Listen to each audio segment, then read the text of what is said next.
Hello everyone, मैं हूँ राज शर्मा और एक बार फिर से स्वागत है आपका अभिनय के इस ऑनलाइन क्लास में। आज जो है आप मेरे से पहले आ चुके हो क्लास में, ये अच्छी बात है ना। सब बिल्कुल इंतहा हो गया इंतजार की आई ना कुछ हमारे साथ की। बिल्कुल आ गई ज्योति शर्मा।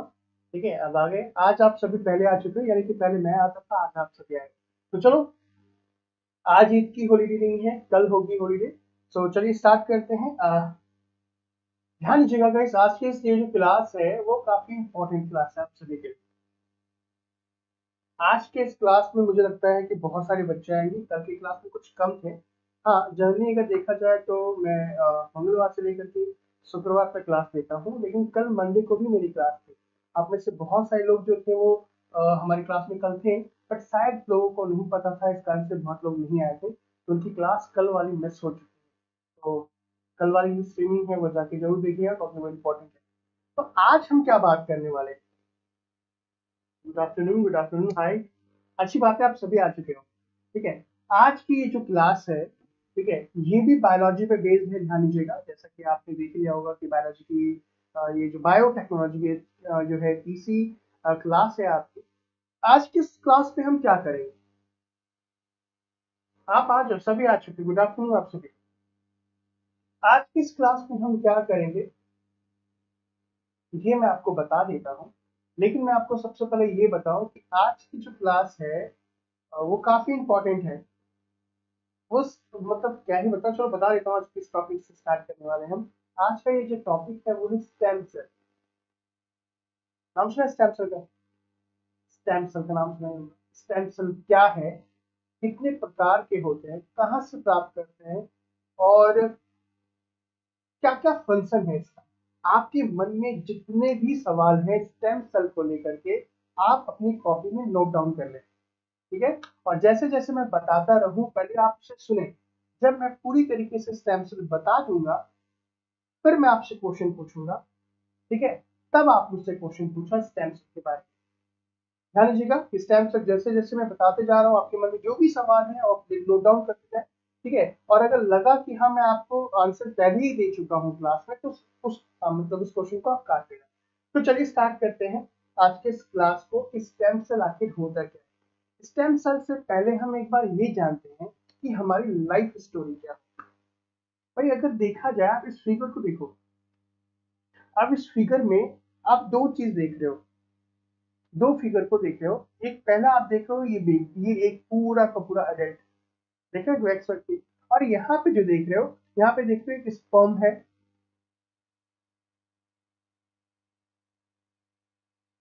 और ये देख रहे हो ये है एग। ओके, यानी कि हमारी जो लाइफ स्टोरी होती है।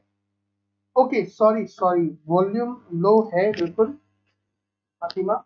चलिए, मैं एक्चुअली माइक लगाना भूल गया, अब आवाज क्लियर होगी। ठीक है, ए राज सर, बायो क्या है? Blockchain tag, 5G tag topic भी ऐड करें, लेकिन अभी बायोटेक्नोलॉजी चल रही है ना। कोई बात नहीं, अब आवाज आ गई, मैं माइक लगाना भूल गया था। अब आवाज बहुत अच्छी तरीके से आएगी।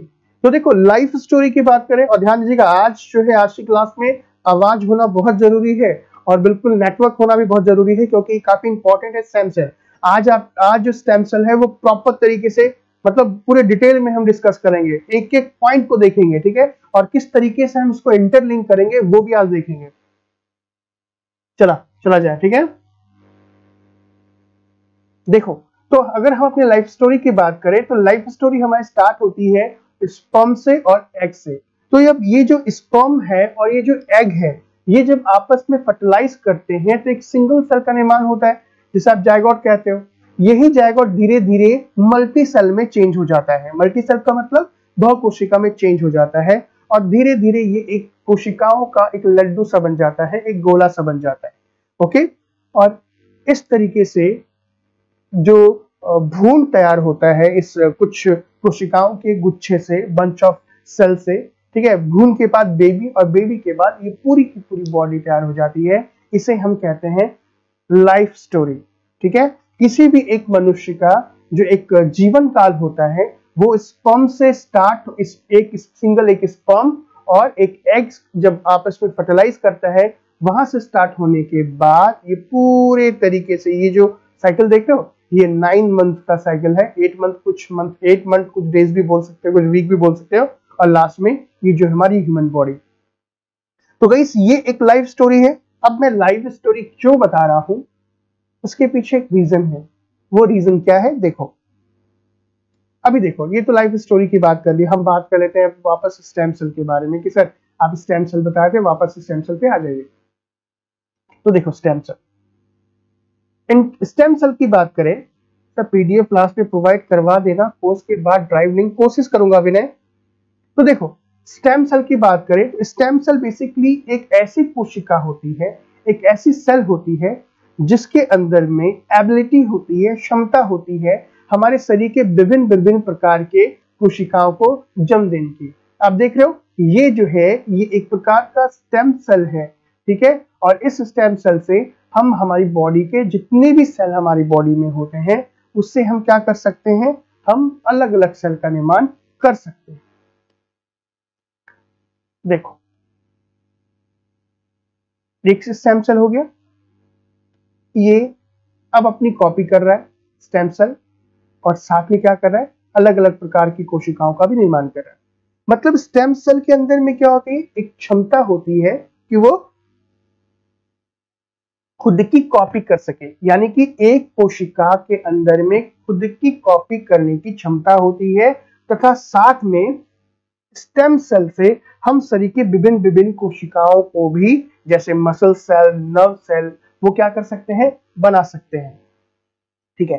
तो जो अपने आप को कॉपी करती है, यानी कि जो स्टेम सेल जिसमें खुद की कॉपी करने की क्षमता होती है उसे आइडेंटिकल स्टेम सेल कहते हैं। यानी कि इस सेल के अंदर में ये जो दो सेल आपस में देख रहे हो, ये दोनों सेल के अंदर में सेम के सेम गुण और सेम क्षमता जो होंगे वो इसके जैसे होंगे। लेकिन अगर हम बात करें अलग प्रकार के स्टेम सेल, दूसरे प्रकार के स्टेम सेल की, तो जो दूसरे प्रकार का स्टेम सेल है ये आगे जाकर के एक विशेष प्रकार के स्टेम सेल में विभाजित हो जाता है। तो ध्यान दीजिएगा, टॉपिक जो है, topic is stem cell, not life story. Topic जो है आज का वो है स्टेम सेल। तो अब स्टेम सेल कितने प्रकार के होते हैं, दो प्रकार के। एक स्टेम सेल जिसमें खुद की कॉपी करने की क्षमता होती है, और दूसरा जो स्टेम सेल होता है वो क्या, अलग अलग प्रकार की कोशिकाओं को जन्म देने की क्षमता होती है। यानी कि आप बोल सकते हो कि स्टेम सेल के अंदर में जो स्टेम सेल, एक तो पहला स्टेम सेल क्या हो गया, वो खुद की कॉपी कर रहा है, और ये स्टेम सेल का एक पूल मेंटेन कर रहा है। मतलब कि एक पर अपनी कोशिका, अपना जो भी करैक्टर है वो करैक्टर आगे मेंटेन करने की कोशिश कर रहा है, और साथ में अलग अलग 4 प्रकार के सेल को बनाने की भी क्षमता इसमें होती है। आप बोल सकते हो कि ये जो अलग अलग, पहला जो स्टेम सेल जो आप देख रहे हो, पहला जो स्टेम सेल देख रहे हो 1 नंबर, ये क्या है, खुद की कॉपी कर रहा है, मतलब जो करैक्टर होंगे वो होगा। और दूसरा जो होगा वो जो स्टेम सेल 4 अलग अलग प्रकार के सेल को निर्माण करता है, मतलब 4 अलग अलग प्रकार की कोशिकाओं के डेवलपमेंट में हेल्प करता है। बेसिकली ये जो स्पेशलाइज्ड सेल्स होते हैं, ये जैसे मान लो हमारी बॉडी में कोई डेड सेल हो गया या डैमेज सेल हो गया पूरी लाइफ के अंदर में, तो इस प्रकार के स्टेम सेल क्या करते हैं, जो भी डेड सेल होगी या जो भी डैमेज सेल होंगे उसको क्या करता है, उसको ये बार बार चेंज कर देता है। तो कहीं ना कहीं हमारी बॉडी के अंदर में ये दोनों प्रकार के स्टेम सेल की आवश्यकता होती है। पहला जो अपनी पूल को मेंटेन करे, और दूसरा जो विशेष प्रकार के जो आपके करैक्टर होते हैं सेल के, उसको भी मेंटेन करे। क्लियर है? अब ये मेन में नहीं आए, ध्यान रखना। अभी हम जो मेन स्टेम सेल है उसमें आने वाला बाकी, ठीक है। चलो देखो, तो अब हम बात कर रहे थे स्टेम सेल क्या है, कि stem cell are the body raw material cell from which all other cell with specialised function are generated. आप कह सकते हो कि हमारे शरीर का एक कच्चा पदार्थ होता है स्टेम सेल, जो क्या कर सकता है, वो अलग अलग प्रकार के सेल का निर्माण हमारी बॉडी के अंदर में कर सकता है। हम बोल सकते हैं कि इस प्रकार के स्टेम सेल को एक विशेष परिस्थिति में, एक विशेष कंडीशन में हम लेबोरेटरी के अंदर में, लैब के अंदर में इसे डिवाइड कराकर अन्य डॉटर कोशिका में परिवर्तित भी करा सकते हैं। यानी कि अगर हम किसी एक स्टेम सेल को लें और उस स्टेम सेल को, ये स्टेम सेल तो हमारी बॉडी के अंदर में है, हमारी बॉडी के अंदर में क्या है, हमारी बॉडी का रॉ मटेरियल है। मान लो मेरी बॉडी के अंदर में कोई पार्ट डैमेज हो गया, तो ये स्टेम सेल क्या होगी, ये स्टेम सेल आगे डिवाइड होकर उस पार्ट को मेंटेन कर देगी, उस पार्ट की जो क्षति हुई है उसकी पूर्ति कर देगी। लेकिन हम इस लैब में एक स्पेशल कंडीशन में इस कोशिका को डिवाइड करा करके हम क्या कर सकते हैं, इसकी अन्य कोशिका भी क्या कर सकते हैं, डॉटर सेल को भी जनरेट कर सकते हैं। यानी कि आप बोल सकते हो कि ये कोशिका काफी महत्वपूर्ण कोशिका है। तो स्टेम सेल मेंस में भी आ चुका है। हाँ अनमोल, हाँ मैं बायलिंगुअल भी रख सकता हूं, लेकिन थोड़ा टाइम लगता है टाइप करने में, है ना। मैं जरूर करूंगा, आपकी बात है मेरे पास, मतलब मैंने आपकी बात को रखा है।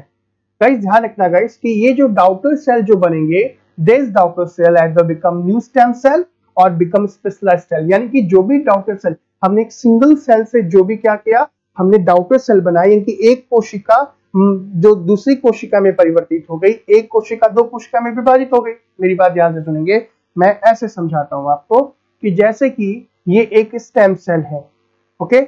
इस स्टेम सेल को हमने क्या कर दिया, दो कोशिका में डॉटर सेल में परिवर्तित करा दिया। अब ये जो दो कोशिका परिवर्तित हुई है, ठीक है, ये दो कोशिका, अब ये दो कोशिका आगे जाके या तो अपने लाइफ को मेंटेन करेगी, मतलब अपने पूल को मेंटेन करेगी, यानी कि जैसी कोशिका है उसमें चेंज हो जाएगी, या तो फिर क्या होगी, ये कोशिका आगे जाके अलग अलग प्रकार की कोशिकाओं में परिवर्तित हो जाएगी। अब जिसके अलग अलग कार्य होंगे, जैसे ब्लड सेल, जैसे ब्रेन सेल, जैसे हार्ट और मसल सेल, जैसे बोन सेल। भाई ब्लड सेल जैसे कि आरबीसी डब्ल्यूबीसी, ब्रेन सेल का मतलब न्यूरॉन हो गए, हार्ट सेल का मतलब हो गया कार्डिक सेल हो गया, अब बोन सेल का मतलब तो आपको पता ही है कि और जितने भी बोन सेल हमारी बॉडी के अंदर में होते हैं उसमें परिवर्तित हो गए। यानी कि स्टेम सेल के अंदर में खुद की कॉपी करने की भी क्षमता हो रही है और उसको आगे पूल मेंटेन करने की भी क्षमता हो रही है और अलग अलग प्रकार की कोशिकाओं को जन्म देने की भी क्षमता हो रही है। तो देखो, तो ये है स्टेम सेल। तो स्टेम सेल का बारे में आपको अच्छे तरीके से पता चल गया होगा। ध्यान रखना कि स्टेम सेल के अलावा हमारी बॉडी के अंदर जो भी कोशिकाएं होती हैं उसके अंदर में, है ना, ये वो क्षमता नहीं होती है जो आगे जाके डिवाइड हो जाए। कोई भी सेल हमारी बॉडी के अंदर में अगर है तो उसके अंदर में ये एबिलिटी नहीं होती है, ध्यान दीजिएगा, कि वो खुद की कॉपी कर सके या आगे जाके किसी मल्टी सेल में चेंज हो सके या आगे जाकर के वो बहुत सारी कोशिकाओं का निर्माण कर सके। चेन प्रोसेस होता है, बिल्कुल हरिकेश आपने कहा चेन प्रोसेस होता है। अभी ध्यान दीजिएगा, स्टेम सेल थेरेपी क्या होती है बच्चों। अभी यहाँ पे जितने भी लोग क्लास कर रहे हो और जितने लोगों को पता है स्टेम सेल क्या है, आपको ये लग रहा होगा ये सब तो मुझे पता है इसलिए आज की क्लास कोई जरूरी नहीं है। ध्यान रखना, क्योंकि क्लास हमने स्टार्ट की है, एंड नहीं करी है। तो अब आप सोचोगे सर ये सब हमें पता है अच्छे तरीके से, आपको ये पता होगा, बट मैं आने वाले अभी जो आज बताने वाला हूं वो आपको पता नहीं है, ये मैं गारंटी के साथ कहता हूं। क्योंकि ये जो स्टेम सेल मैं आपको आज बताने वाला हूं वो पूरी तरीके से यूपीएससी बेस्ड है और इसमें आपको बिल्कुल एडवांस नोट्स मिलेंगे। आप में से बहुत सारे बच्चे क्या कर रहे हैं कि वो नोट्स को बना रहे हैं, नोट डाउन कर रहे हैं। तो अब आज की क्लास के बाद, मतलब अगर आपने पूरी तरीके से नोट डाउन कर लिया, मेरी बातों को भी अगर आपने नोट डाउन कर लिया उसमें, तो ध्यान रखना कि आपके नोट्स, स्टेम सेल के नोट्स ऐसे नोट्स होंगे, बेहतरीन नोट्स होंगे, ये मैं आपको विश्वास दिलाता हूं। ठीक है, तो देखो, अगर हम बात करें, आप में से बहुत लोग को तो अभी जो मैं बता रहा हूँ स्टेम सेल भी नहीं पता है ना। जिन्हें नहीं पता है उनके लिए तो ये जो क्लास है वो बहुत अच्छी होने वाली है, आपको कहीं और भटकने की जरूरत नहीं है, मैं ये प्रॉमिस करता हूँ। देखो, स्टेम सेल थेरेपी क्या होती है। स्टेम सेल थेरेपी को हम रीजेनरेटिव मेडिसिन के नाम से भी जानते हैं, ये ध्यान दीजिएगा, क्योंकि मैं आपको स्टेम सेल से जुड़े कुछ मुद्दे भी बताने वाला हूँ, फंक्शन भी बताने वाला हूँ और भी बहुत सारी चीज बताने वाला हूँ। करंट से भी इंटरलिंक कर दूंगा ताकि और भी अच्छे तरीके से समझ में आए। सर क्या रीढ़ की हड्डी बनाई जा सकती है? अक्षय, आप पूरी क्लास देखें, आपकी पूरी बॉडी में बना दूंगा स्टेम सेल से। ओके, सारी चीज बनाई जा सकती है अक्षय, हमारी पूरी बॉडी का। आप बस आज की क्लास आप देखें, मैं कह रहा हूं कि आज की क्लास बहुत अच्छी है। देखो, स्टेम सेल थेरेपी को हम रीजेनरेटिव मेडिसिन के नाम से भी जानते हैं। ठीक है, अब इसे मेडिसिन क्यों कहते हैं, इसे हम रीजेनरेटिव मेडिसिन क्यों कहते हैं, पुनः क्या बोलते हैं रीजेनरेटिव को, सर कुछ भी कहते हैं, हिंदी में कुछ कहते हैं इसे। स्टेम सेल थेरेपी की बात करें तो ये क्या करता है कि अगर हमारी बॉडी के अंदर में कोई भी डिजीज हो चुकी हो, डिसफंक्शनल हो चुकी हो, हमारी बॉडी के अंदर में कोई भी टिश्यू अगर क्या हो चुके हो, क्षतिग्रस्त हो चुके हो, डैमेज हो चुके हो, तो ये उसे क्या करती है, इसे सही करने में मदद करती है। यानी कि स्टेम सेल थेरेपी के द्वारा हम हमारे शरीर में जो भी गंभीर बीमारियां हैं उसे सही कर सकते हैं। साथ में अगर कोई अंग काम करना बंद कर दिया है हम उसे भी सही कर सकते हैं। अगर हमारे शरीर के अंदर में कोई भी अंग खराब हो चुका या कोई भी ऊतक खराब हो चुका हो तो टिश्यू स्टेम सेल बाद में अभी स्टेम सेल के द्वारा हम उसे सही कर सकते हैं। इसी कारण से हम स्टेम सेल थेरेपी भी कहते हैं। क्लियर है?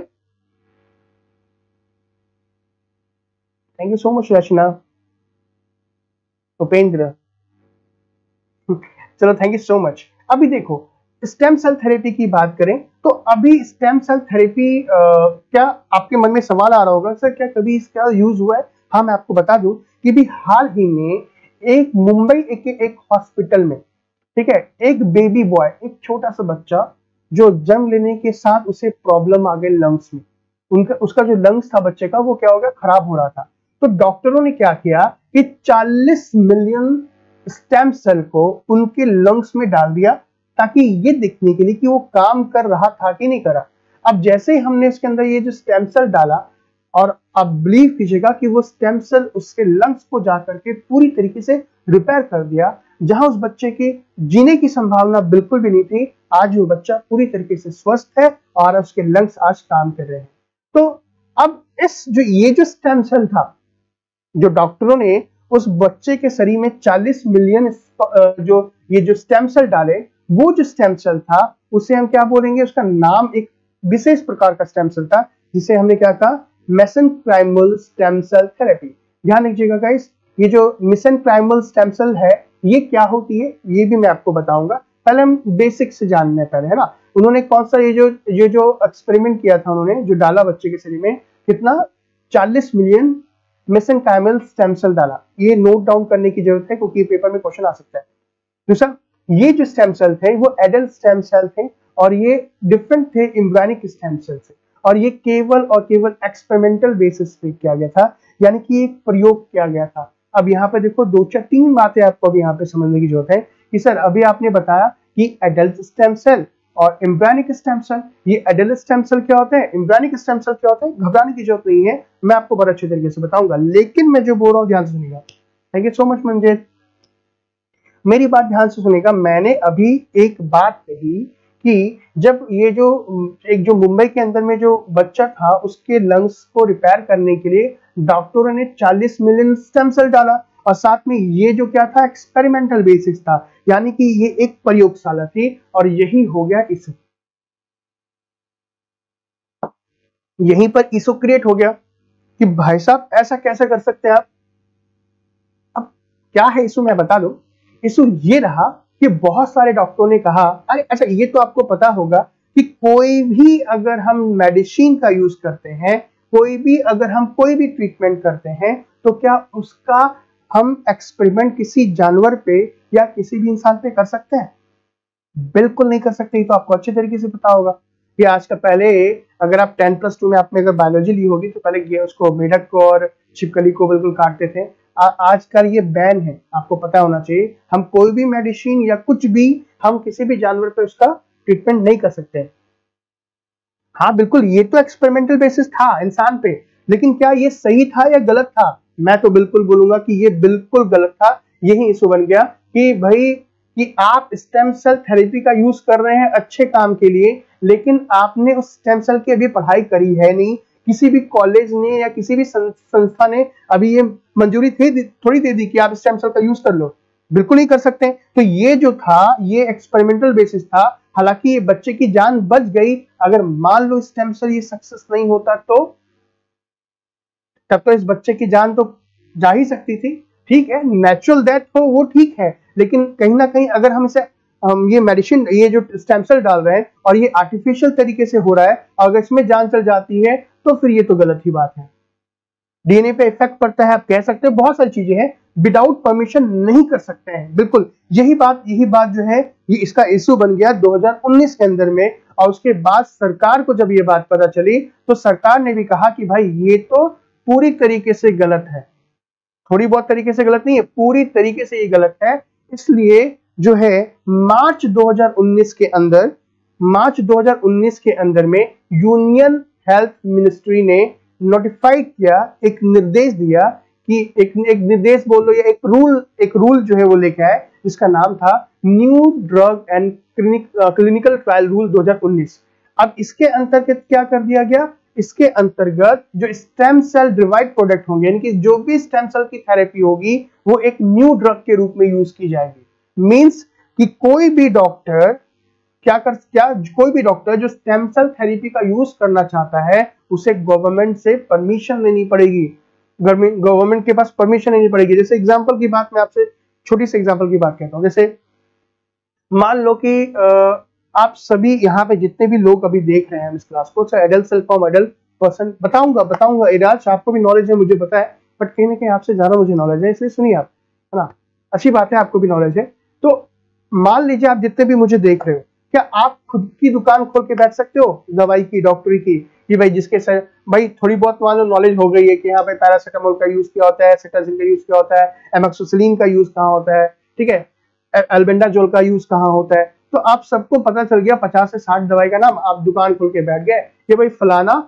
क्लिनिक, मतलब मैं अपनी क्लिनिक खोल के बैठ गया, राज क्लिनिक, हाँ मतलब राज क्लिनिक या फिर राज हॉस्पिटल। ये मतलब लीगल है या इनलीगल है? ऑब्वियसली इनलीगल है। क्यों? क्योंकि मैंने उसकी पढ़ाई करी नहीं है, और मैंने पढ़ाई की नहीं, बस नॉलेज है मुझे, मैंने डॉक्टर के साथ रह के सीख लिया, मान लो, फिर दवा देना स्टार्ट कर दिया, हालांकि ये है तो गलत।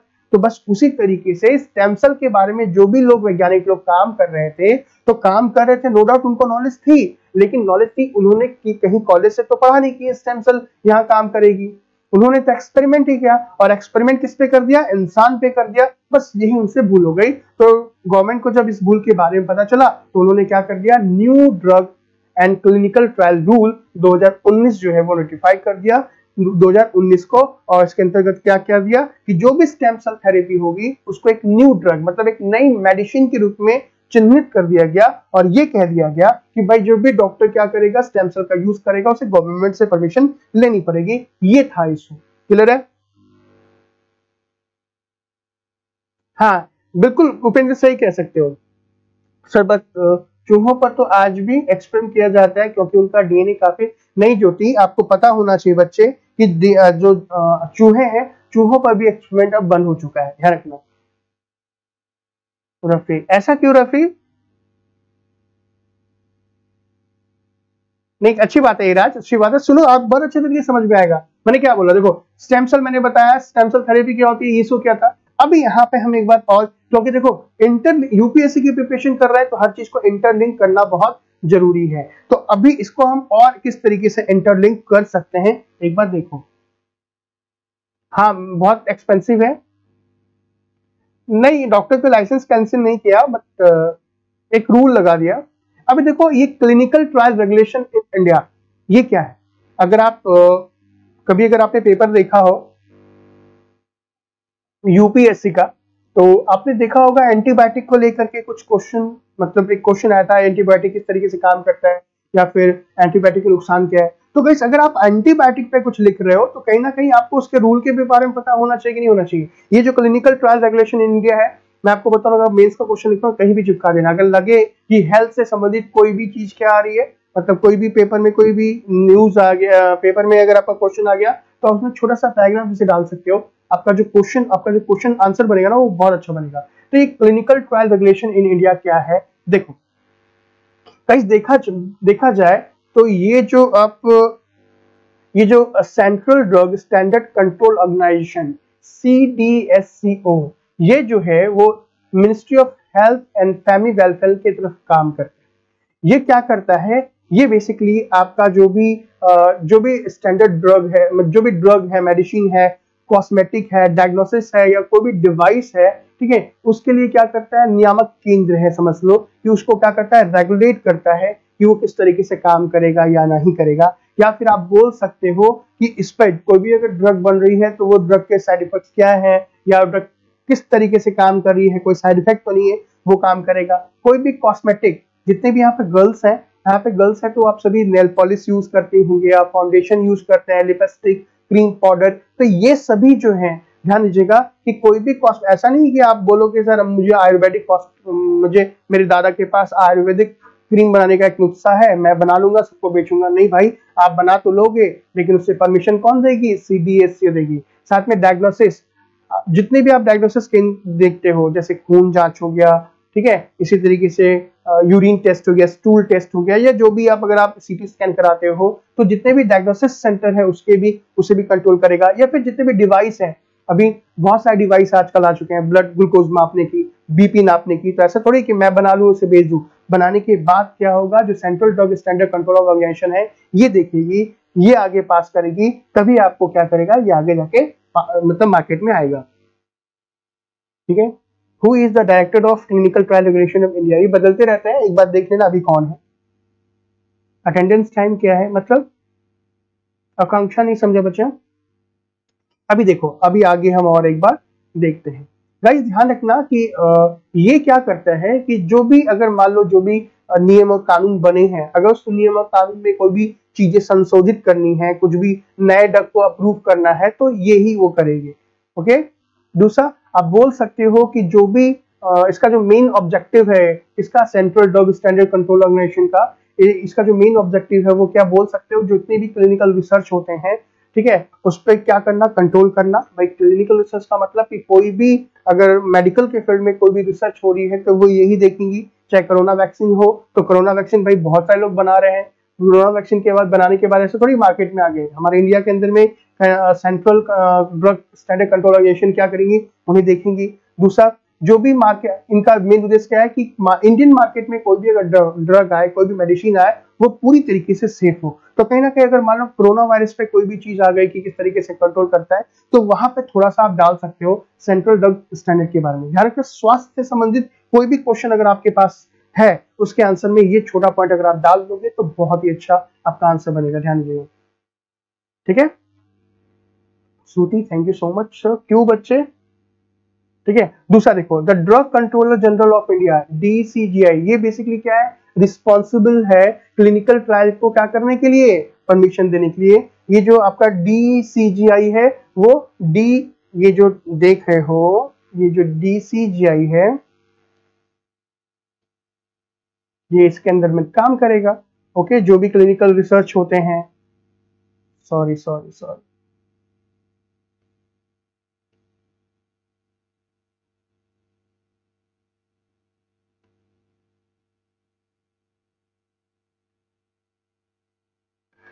ठीक है, क्लिनिकल रिसर्च जो भी होंगे, it is responsible for approval of marketing licence drug for drug in India. जो भी आपका लाइसेंस प्रोवाइड करेंगे ना ड्रग के लिए इंडिया के अंदर में, वो कौन चेक करेगा, डीसीजीआई करता है, drug controller general of India. उसी के अंदर बहुत सारी संस्था होती हैं।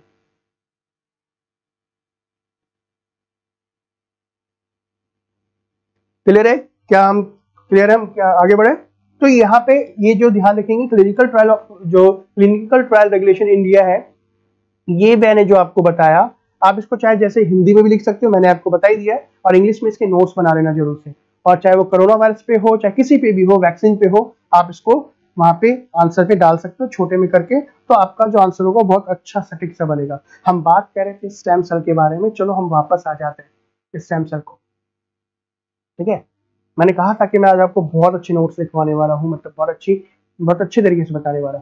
तो अभी हम लाइफ स्टोरी की बात कर रहे थे, तो कोई ये चीजें हो गई, ये एक पूरी लाइफ स्टोरी है ना, मतलब एक सिंगल सेल से, है ना, हम पूरे वैक्स हो गए हैं। ठीक है, ये हमारी पूरी की पूरी लाइफ स्टाइल।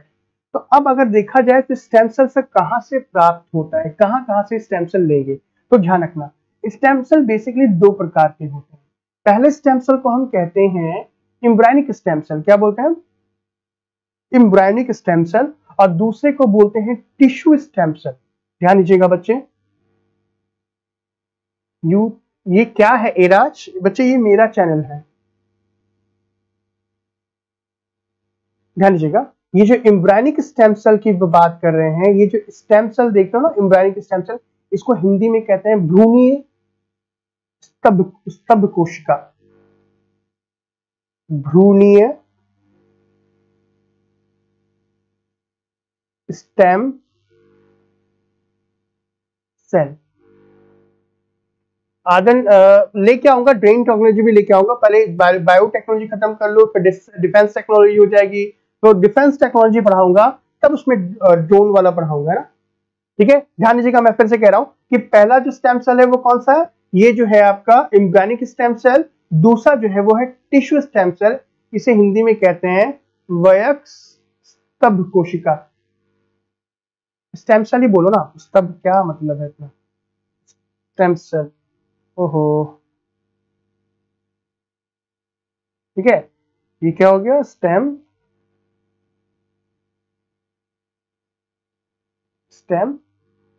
सेल।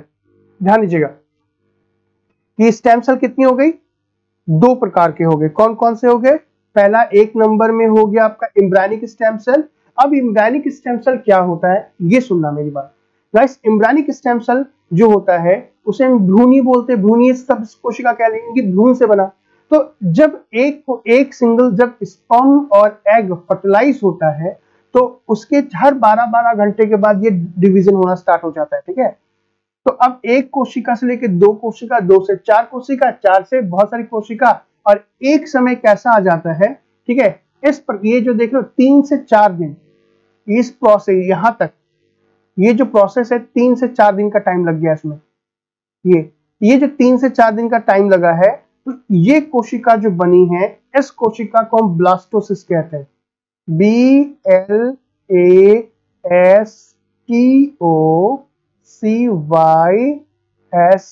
ब्लास्टोसिस। ध्यान दीजिएगा, इसकी हिंदी पता नहीं क्या है, बट इसे याद रखना कि जब स्पर्म सेल और एग सेल आपस में फर्टिलाइज होकर के ब्लास्टोसिस्ट के स्टेज तक पहुंच जाते हैं, तब उस कोशिका को हम एम्ब्रियोनिक स्टेम सेल कह सकते हैं। ये जो ब्लास्टोसिस्ट है, ये कितनी है, ये बोल सकते हो कि 3 से 4 दिन की प्रारंभिक भ्रूण,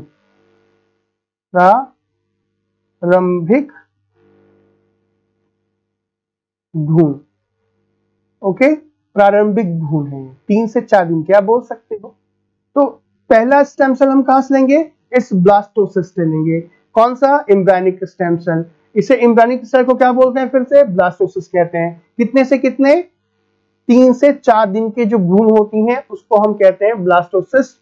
और उसके बाद जब धीरे धीरे फिर आगे बढ़ने लगता है, 1 महीना, 2 महीना, 3 महीना, 4 महीना, 5 महीना, ठीक है, उसके बाद जब बेबी हो जाता है या फिर पूरी लाइफ भर जो हम स्टेम सेल प्राप्त करते हैं उसे हम टिश्यू स्टेम सेल कहते हैं। टिश्यू स्टेम सेल किससे ले सकते हैं, हम फीटस से ले सकते हैं। फीटस का मतलब क्या हो गया कि भाई 4-5 दिन के बाद जो आगे जो जनरेट हो रहा है ना, 3 महीना, 4 महीना, 5 महीना का जो पेट में बेबी होता है उसे हम फीटस कह सकते हैं, भ्रूण बोल सकते हो। उसके बाद जो बच्चा हो जाता है उससे अपनी लाइफ से, तो टिश्यू स्टेम सेल वहां से प्राप्त होता है। क्लियर है, yes, DGCI is a part of CDSCO, बिल्कुल, हाँ उसी का पार्ट ही है बच्चे।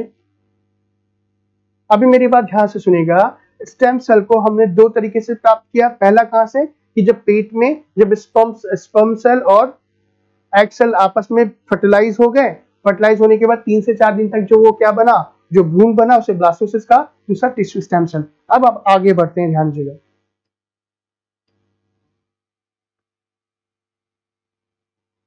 मैं पानी भी ले लेता हूँ थोड़ा सा, आप भी सभी पानी नहीं लेके बैठ जाए।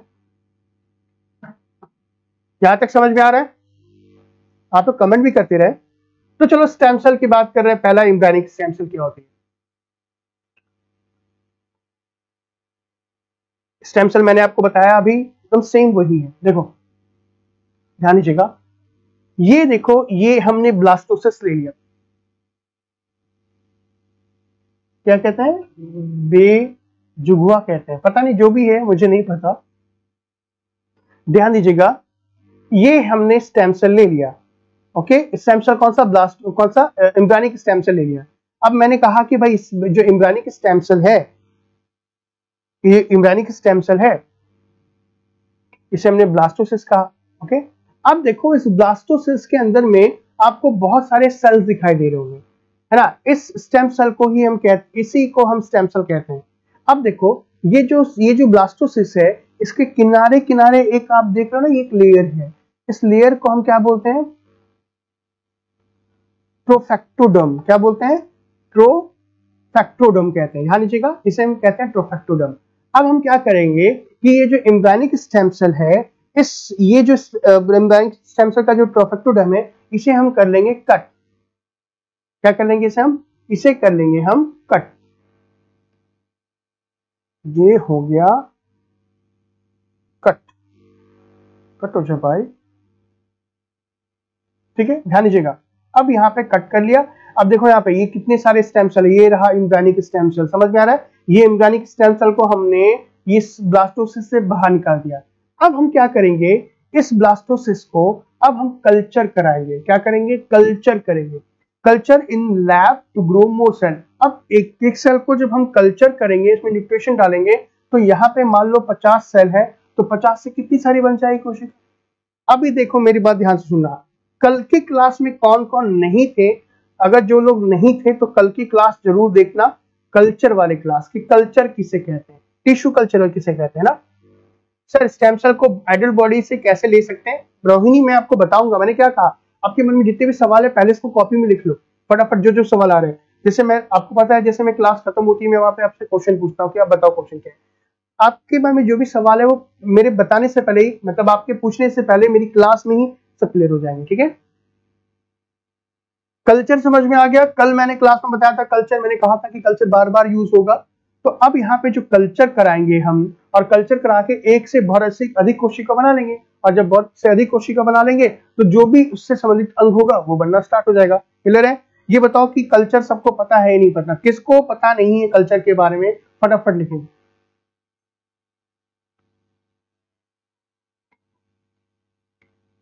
बढ़िया बढ़िया, बिल्कुल, कल की क्लास में मैंने बहुत अच्छे तरीके से कल्चर बताया था।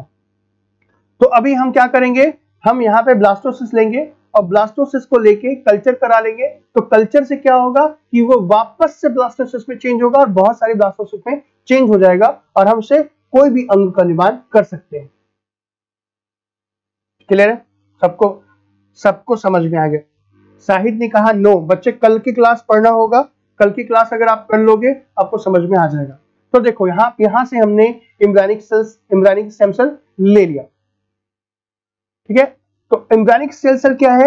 हम बोल सकते हैं कि जो एम्ब्रायनिक स्टेम सेल है वो क्या है, आपका जो ब्लास्टोसिस होता है। बेसिकली ब्लास्टोसिस की जब बात करते हैं तो ये जो ब्लास्टोसिस है वो ह्यूमन के अंदर में कितने 3 से लेकर के 5 दिन या 4 दिन तक बोल सकते हैं, fertilise of egg cell by sperm, ठीक है? In human the size of blastocyst just like a finger dot. जो आप बोलोगे सर साइज कितना होता है, तो ये जो साइज देख रहे हो, ये मैंने डॉट बना दिया है, ताकि आपको दिखाई नहीं देगा, दिख रहा होगा ये डॉट, मोटा सा डॉट, सिंगल डॉट के बराबर होता है। सर आप जो टर्म यूज करते हैं उसकी हिंदी भी बता दीजिए। सर राजू ने कहा है इस सेल कहां से लेते हैं? कौन सा सेल बच्चे?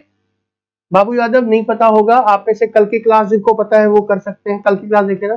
सर ये क्या फर्टिलाइजेशन लैब में ही कराया जाता? हाँ, ये फर्टिलाइजेशन जो होगा लैब में ही कराया जाएगा बच्चे। ये फर्टिलाइजेशन जो होगा लैब में ही कराया जाएगा, क्योंकि 3 से ज्यादा दिन पता नहीं चलेगा ना।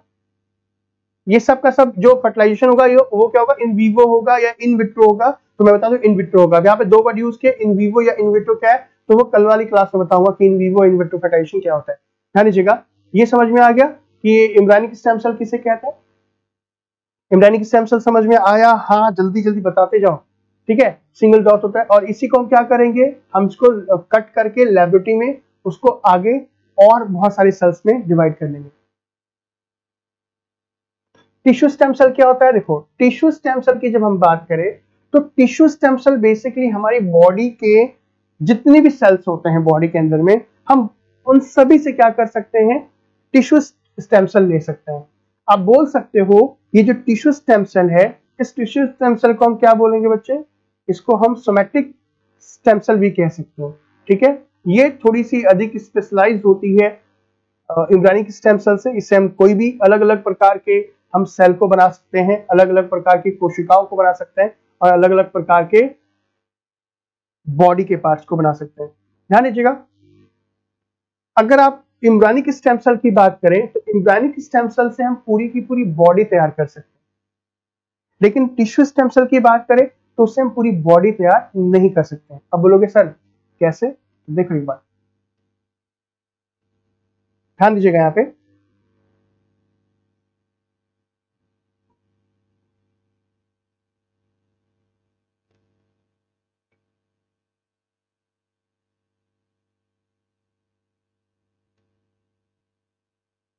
ध्यान देना यहाँ पे, ये जो मैं फिगर बना रहा हूं, जैसे मैंने यहाँ पे एक सिंगल एग सेल लिया, ठीक है, इसको आपस में हमने फर्टिलाइज किया, तो ये फर्टिलाइज के बाद क्या बन गया, एक सिंगल सेल बन गया भाई, एक सेल स्पर्म सेल और मिलके। अब ये धीरे धीरे आके जाकर के मल्टी सेल में डेवलप हो जाएगा,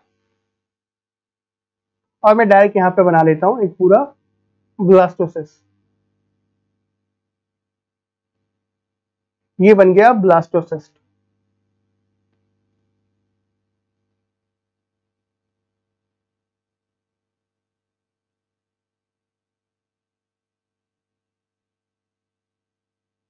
तीन से 4 दिन या 5 दिन।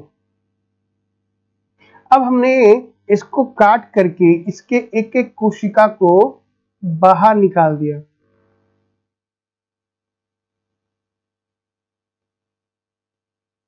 बाहर निकाल दिया। अब हम क्या करेंगे, इन सभी कोशिका को कल्चर करा लेंगे। क्या करा लेंगे, कल्चर कर लेंगे। कल्चर का मतलब मैं पहले बता चुका था क्या होता है। कल्चर का मतलब होता है कि एक बीकर के अंदर में हम किसी भी कोशिका या ऊतक को नियंत्रित दाब तथा ताप दे करके उसमें कुछ पोषक तत्वों की पूर्ति करा करके एक से अधिक कोशिकाओं को उगाने की प्रक्रिया है। अभी देखो यहां पे मैंने कल्चर कराया, तो अब एक एक कोशिका वापस से इसमें किसमें चेंज हो जाएगी, बहुत सारी कोशिका में, यानी कि फिर से ब्लास्टोसिस्ट में हो जाएगी कि नहीं हो जाएगी।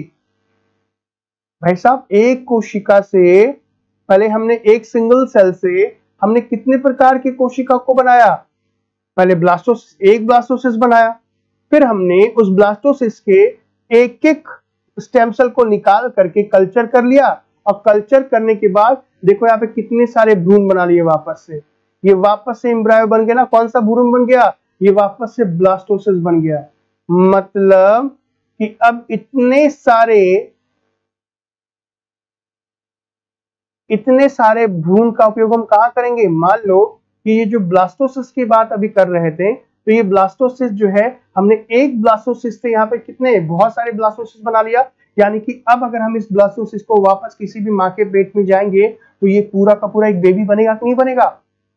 तो यानी कि हम एम्ब्रायनिक स्टेम सेल से क्या कर सकते हैं, एम्ब्रायनिक स्टेम सेल को लेकर के उसको कल्चर करा करके हम पूरा का पूरा जीव तैयार कर सकते हैं। हो सकता है अगर आप चाहें तो एक स्पर्म सेल से हम एक जीव प्राप्त ना करके बहुत सारे जीव प्राप्त कर लेंगे। क्लियर है सर। इस ब्लास्टोसिस्ट में कितना सेल होगा, भाई इसमें कम से कम भी अच्छे आप बोल सकते हो कि 100-200 तो सेल होंगे आराम से। हाँ है ज्योति, मैं भी हूं, ठीक है। तो ध्यान दीजिएगा, अभी ये प्रोसेस में आपको एम्ब्रायो ट्रांसफर बताऊंगा, बट यहाँ पे जो मैं बता रहा हूं ये कौन सा एम्ब्रायनिक स्टेम सेल है। ये कौन सा स्टेम सेल है, ये भ्रूणीय स्टेम सेल है। तो भ्रूणीय स्टेम सेल का उपयोग करके हम पूरे के पूरे जीव का निर्माण कर सकते हैं। हालांकि इसमें जीव निर्माण करने के लिए हमें ब्लास्टोसिस्ट को कट करना पड़ेगा। क्या करना पड़ेगा, ब्लास्टोसिस्ट को कट करना पड़ेगा। अब अगर हम बात करें कि सर टिश्यू स्टेम सेल क्या होता है, तो देखो टिश्यू स्टेम सेल की बात करें तो टिश्यू स्टेम सेल को लेकर के हम किसी विशेष प्रकार के अंग का निर्माण कर सकते हैं, किसी विशेष प्रकार के ऊतक का निर्माण कर सकते हैं, किसी विशेष प्रकार के कोशिकाओं का निर्माण कर सकते हैं, या किसी सिंगल प्रकार की कोशिका का निर्माण कर सकते हैं, लेकिन पूरे के पूरी बॉडी का निर्माण इस विधि के द्वारा नहीं किया जा सकता। ठीक है, तो टिश्यू स्टेम सेल एक ऐसी स्टेम सेल है जिसका उपयोग हम इसमें किसी भी अंग के निर्माण में, किसी भी कोशिकाओं के निर्माण में, किसी विशेष प्रकार की कोशिकाओं के निर्माण में करते हैं, और ये हमारी बॉडी के अंदर में आसानी से प्राप्त नहीं होती। क्यों, क्योंकि इसकी जो पोटेंशियल होती है वो क्या होती है, मतलब स्टेम सेल के जैसे नहीं होती। ये स्टेम सेल जो होती हैं वो आगे जाके अलग अलग कोशिकाओं में विभाजित हो जाते हैं, इसी कारण से इसको खोज पाना थोड़ा मुश्किल भरा होता है। तो यहाँ पे एम्ब्रायनिक सेल और स्टेम सेल की बात हमने कर ली। अभी टेस्ट ट्यूब बेबी ऐसे ही होते हैं? हाँ बच्चे, ऐसे ही होते हैं। चलो आगे की बात करते हैं ना, क्लियर है? हाँ बच्चे, निर्भय सही कहा आपने। अरे कोई बात नहीं, देखो it's IVF, in vitro fertilisation. Don't worry, in vitro fertilisation क्या होता है, आईवीएफ क्या होता है, मैं प्रॉपर तरीके से आपको बताऊंगा। अभी ध्यान दीजिएगा गाइस कि अब स्टेम सेल को हम मतलब ये जो अकॉर्डिंग टू वर्क, देखो अभी हम क्या बात कर रहे थे कि स्टेम सेल कहां से प्राप्त कर सकते हैं। तो स्टेम सेल को हम प्राप्त कर सकते हैं दो जगह से, एक एम्ब्रायनिक स्टेम सेल जिसको ब्लास्टोसिस बोलते हो, और दूसरा कौन सा stem cell, tissue stem cell, जो मेरी पूरी बॉडी से। अब कार्य के आधार पर जो स्टेम सेल होते हैं वो चार प्रकार के होते हैं। कितने प्रकार के? वो चार प्रकार के। कार्य के आधार पर जो स्टेम सेल होते हैं वो चार प्रकार के होते हैं। वो चार प्रकार के कौन कौन से हैं? तो सबसे पहला जो स्टेम सेल होगा उसे हम कहते हैं टोटिपोटेंट स्टेम सेल। ध्यान दीजिएगा, अब हम बात कर रहे हैं कार्य के आधार, according to work stem cell.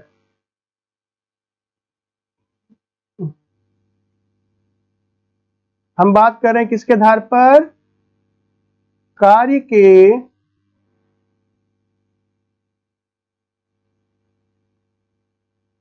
आधार पर स्टेम सेल कितने प्रकार के होते हैं? चार प्रकार के। कितने प्रकार के? चार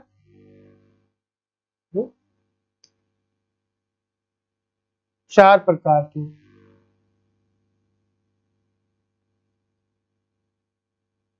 देखो तो अब कौन कौन सा है? सबसे पहला है इसमें टोटिपोटेंट।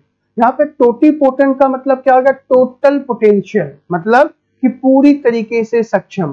तो जो टोटिपोटेंट स्टेम सेल होता है उसके अंदर में, ठीक है, ये कैपेबल होता है develop into any type of cell in the body या any type of cell in the organism. हमारे शरीर की बात की जाए तो हमारे शरीर के अंदर में ये जो टोटिपोटेंट स्टेम सेल है वो सभी के सभी कोशिकाओं को बनाने में सक्षम है, अर्थात पूरे के पूरे शरीर का निर्माण कर सकता है।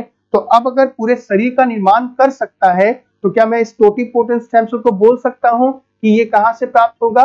ये एम्ब्रायनिक स्टेम सेल से प्राप्त होगा। कहां से प्राप्त होगा? एम्ब्रायनिक स्टेम सेल से प्राप्त होगा। आया समझ में? ध्यान दीजिएगा, कहां से? एम्ब्रायनिक स्टेम सेल से। और इसमें क्या है, ये पूरी तरीके से शरीर के सभी अंगों को बनाने में सक्षम है, चाहे वो आंख, नाक, कान सब बना सकते हैं। दूसरा नंबर पे कौन आ जाएगा? दूसरे नंबर पे आ जाता है प्लूरिपोटेंट। क्या होता है? प्लूरिपोटेंट। ध्यान रखना, अरे यहाँ पे stem cell, embryonic stem cell लिखा हुआ है, बट आपसे एम्ब्रायनिक ना, इसे आप टिश्यू पढ़ेंगे। क्या पढ़ेंगे? Tissue. This is called typing mistake, okay. दूसरा है pluripotent stem cell. Pluripotent stem cell के अंदर में पूरे बॉडी की क्षमता, पूरी बॉडी के अंदर में क्षमता नहीं होती कि वो पूरी बॉडी को बना सके। क्लियर है? ये क्या कर सकती हैं? Capable of develop into any type cell और टिश्यू, ठीक है। जो भी हमारी इसके अंदर में क्षमता होती है बहुत सारे सेल्स को बनाने की। आप ये कह सकते हो सीधे शब्दों में कि यह किसी विशेष प्रकार के अंगों का निर्माण कर सकती है, ठीक है। लेकिन जो प्लेसेंटा और एम्ब्रायो होती है ना, उसमें ये प्राप्त नहीं होती। प्लूरिपोटेंट स्टेम सेल कुछ अंगों का निर्माण कर सकती है। अब ये कहां से प्राप्त होगी? तो इसे हम या तो प्राप्त करेंगे किसे? जो फीटस होता है ना, मतलब 3-4 महीने का जो भ्रूण होता है फिर तो उससे प्राप्त करेंगे, या फिर जैसे ही बच्चा होता है तो मां की बॉडी से जो बच्चा जुड़ा होता है वो अम्बिलिकल कॉर्ड से जुड़ा होता है। अम्बिलिकल कॉर्ड को आप नाभि नाल कहते हो। नाभि नाल कहते हो। आपने देखा होगा कि जब बच्चा पैदा होता है तो बच्चा मां के शरीर से जुड़ा होता है, ये तो पता ही होगा आपको। नाभि से जुड़ा होता है, आपको पता होगा। बच्चे की नाभि और जो नाभि जो नाल होता है वो प्लेसेंटा से जुड़ा होता है। तो अब वो जो प्लेसेंटा को निकाल करके उस प्लेसेंटा के अंदर जो लिक्विड होता है उस लिक्विड को हम स्टेम सेल का नाम देंगे, वो होगा प्लूरिपोटेंट स्टेम सेल। अब उस लिक्विड के अंदर में उस लिक्विड के अंदर में क्षमता होती है कि वो किसी विशेष प्रकार के अंग को बनाए। अब उस लिक्विड में जो भी क्या होगा, स्टेम सेल होगा, उस स्टेम सेल को हम कल्चर कराएंगे और विशेष प्रकार के अंग का निर्माण कर लेंगे। तो अब ध्यान दीजिएगा कि इस प्लूरिपोटेंट स्टेम सेल को ही हम स्टेम सेल बैंकिंग के नाम से जानते हैं और बायो बीमा के नाम से भी जानते हैं और कॉर्ड ब्लड स्टेम सेल के नाम से भी जानते हैं। आजकल अगर बड़े बड़े बैंक की बात करें, हाँ हाँ, क्लोनिंग प्रोसेस में स्टेम सेल का यूज करते हैं, बिल्कुल करते हैं। अब क्लोनिंग और इसको स्टेम सेल को कैसे इंटरलिंक करेंगे वो बताऊंगा अभी। प्लाज्मा थेरेपी से ये अलग होती है सर, क्या कहना चाह रहे हैं प्लाज्मा मतलब? सर इसका हिंदी क्या होगा? किसका हिंदी बच्चे? प्लूरीपोटेंट की बात करो क्या? देखो प्लूरीपोटेंट की कोई हिंदी नहीं है, मैं आपको पहले बता दूं, इसकी कोई हिंदी नहीं है, ठीक है। जिसकी हिंदी होगी मैं हिंदी बताऊंगा, आप देखो तो सही।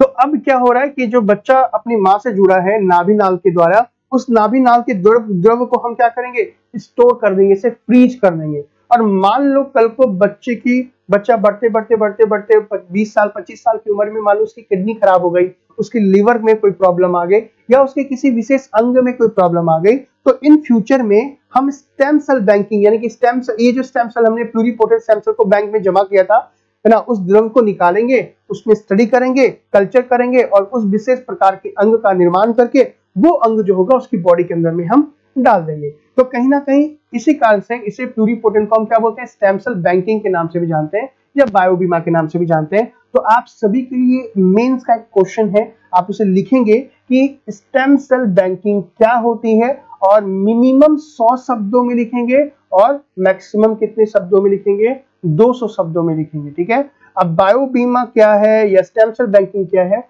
और इससे लिखने के बाद आप मुझे व्हाट्सएप कर देंगे, वहां पे मैं क्या करूंगा? आपको चेक करके बताऊंगा कि आपके नोट सही है या नहीं है। सर न्यूरॉन एक बार डैमेज हो जाए तो वो दोबारा नहीं बनते, तो टोटिपोटेंसी से, हाँ बिल्कुल, टोटिपोटेंसी से प्रेरणा, देखो जो neuron cell can not be further divided, ये बिल्कुल सही कहा आपने। तो टोटिपोटेंसी के द्वारा हम बना सकते हैं उसे, ठीक है, ठीक है। सर एक्सपर्ट और एब्स्ट्रैक्ट, सॉरी मैं समझा नहीं। प्लेसेंटा बच्चे का सबसे पहला भाग है, बोल सकते हैं। सर अगर कोई बेबी डेवलप किया जाए एम्ब्रियोनिक प्रोसेस से, तो क्या बेबी बिल्कुल नॉर्मल होगा या नहीं? बिल्कुल नॉर्मल होगा, आज में रोजगार में बिल्कुल जैसे जैसे हम हैं वैसे ही होगा वो भी। हाँ स्टार्टिंग में कुछ प्रॉब्लम आ सकती है इसको बनाने में, बट नॉर्मल होगा। अब समझ में आया कि कैसे एडल्ट बॉडी से लेते हैं। अभी रोशनी समझ में नहीं आया, अभी तो मैं बताऊंगा, अभी और सुनो। एब्स्ट्रैक्ट, एब्स्ट्रैक्ट,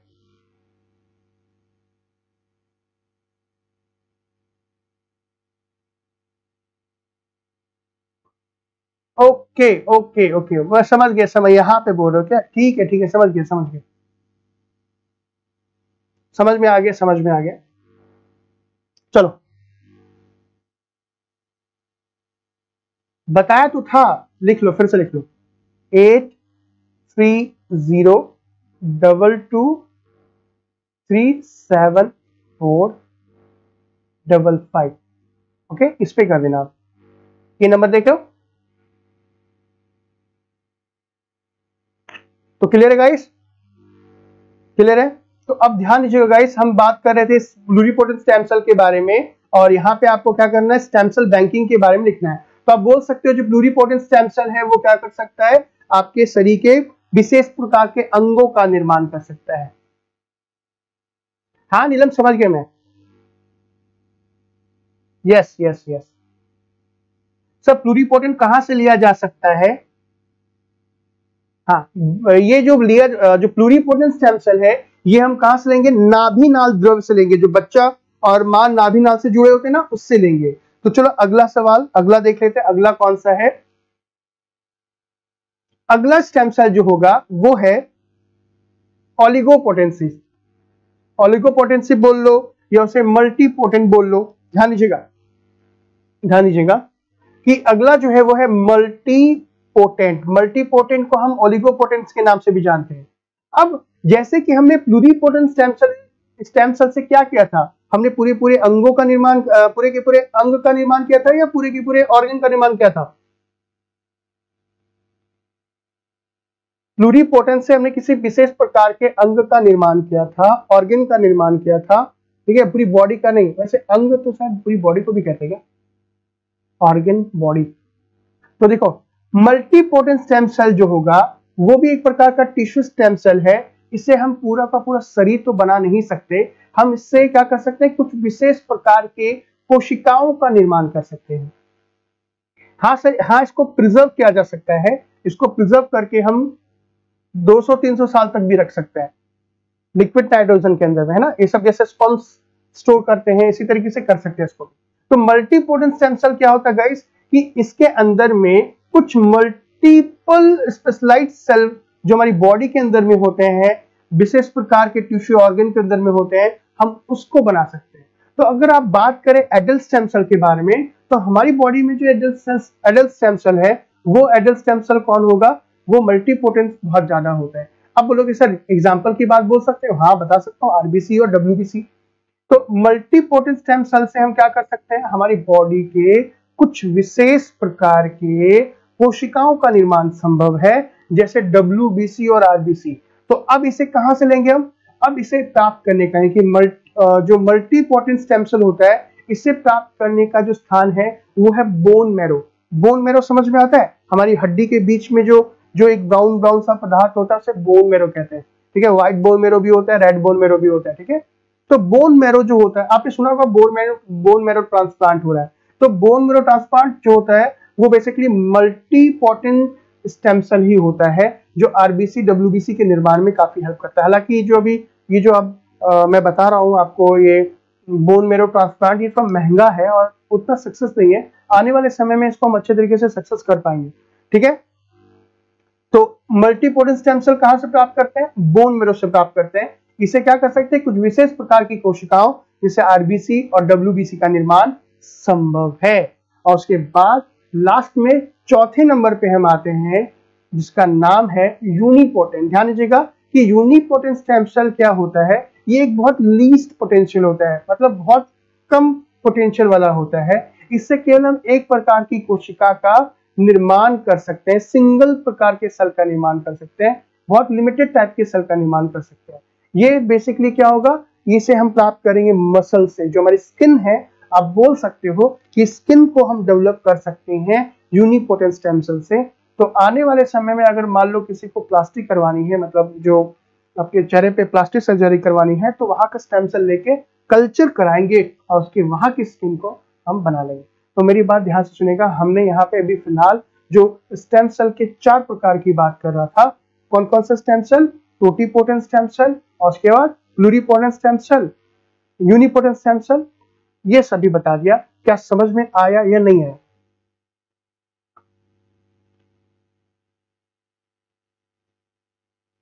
फटाफट बताएंगे समझ में आया या नहीं आया, फिर मैं आपको आगे बताता हूं। अभी ये स्टेम सेल खत्म नहीं हुआ है, अभी बाकी है, बाकी भाई बाकी है। समझ में आ रहा है? अगर समझ में आया तो फटाफट कमेंट करें। पता नहीं, मुझे लगता है कि आप सभी का कमेंट मेरे पास लेट से पहुंच रहा है।